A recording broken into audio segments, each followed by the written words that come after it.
Hello, everyone. I'm Emily K. Thomas, and I am a business energetic advisor, and I align high performance entrepreneurs and executives towards profitable goals in essence with their unique energetic framework. And you can catch me this week on the Jesse T Show.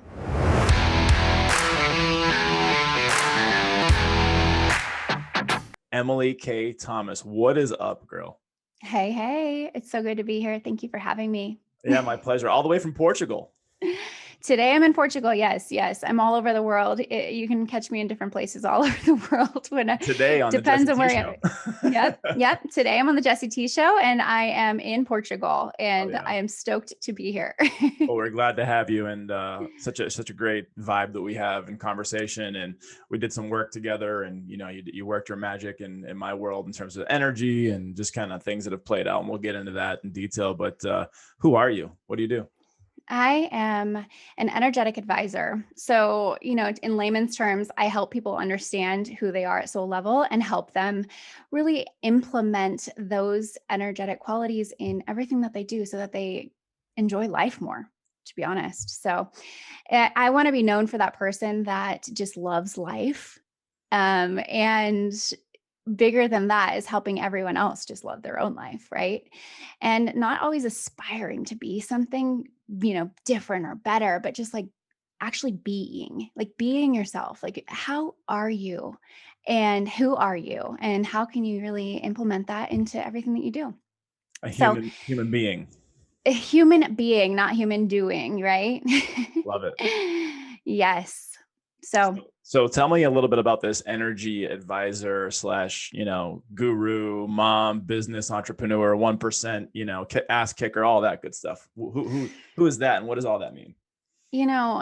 oh my gosh. Okay, so I'll just kind of give you the dirty of it all. That's what we want to hear. I up until this point, up until about 2 years ago, I was really just trying. I was on this journey of self development, right? And I think we can get so caught up in this, and it can be actually a good or bad thing, right? And I was caught on, and it really helped me up to a certain point to really work on myself, but up until about 2 years ago, I found myself, it was kind of like this awakening moment where I was like, what am I doing? I found myself really just locking into, oh, I need to be better. I need to get this out of my life. I need to change this about me. And it was exhausting, right? So it got me to a certain point where I realized I knew this is the direction I wanted to be in. But then at some point, I was like, when is it going to give? When am I just going to allow myself to be who I am and be cool with Emily?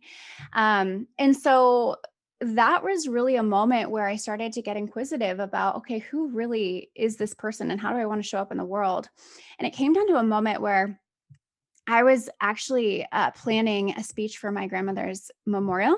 Mm. And in that process, it's a beautiful process. It's right. It's the catch 22, right? You're planning the memorial speech at someone you dearly love, but it also helps you really ground into the present moment. And for me, it was very much like, okay, let me write out my story. This is my grandmother's story. She is an incredible woman. Let me write out my story and see where that leads. Like, if I were to die today, like, what would that look like? And so I started writing out like the path that I was on. And it was very short winded. It was very short. It was like, okay, she made an impact with X amount of people and she, something really short. And I was like, this is not big enough. This is not me. So then I decided to write the second letter to myself. Okay, this is going to be the legacy letter is what I call it. My legacy letter of really what I wanted to be and how I wanted to expand and what it could look like, right? And what I found is that letter was endless. It's still something that I continue to write and expand on today. So it's an exciting journey, and the point of me telling you this is that everybody gets an opportunity to create the life that they want, and we have to choose what direction we want to take. We can't just be at the mercy of life doing things to us. We get to choose how we want to take the wheel back and drive into our ideal future. And the best thing about this whole process was really getting to know who I was at soul level.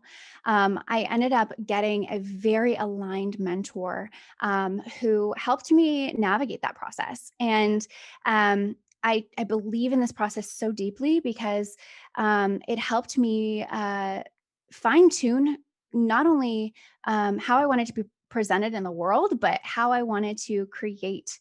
And my business has taken off as a result. So now I do the same for others as I help them really understand who they are at soul level. I help them mitigate risk. I think the most valuable thing we have in life is our time. So I help people save time in, like I said, mitigating risk and also understanding like, okay, what is it that's going to receive the most value, increase the bottom line for my business, or help me with my relationship the fastest, or help me with myself, right? Understand and get a deeper relationship with my own identity, right? So I help people really cut through the bullshit, right? And help them break through the blocks and restrictions that are in their way energetically. So I do an energetic analysis of who you are at soul level, and then I also see what blocks and restrictions are in place. And I do it within the lens of a business, right? So I work with high level entrepreneurs who are established, right, and have established a certain a number of assets, a dollar amount, right? And they want to maintain that while also growing and going to the next level. And sometimes this doesn't even mean that we look at the business structure. A lot of times it does, yes, but most of the time it really is about going in and unlocking these parts of yourself that have been blocking that abundant flow of energy that can really catapult you into where you want to be.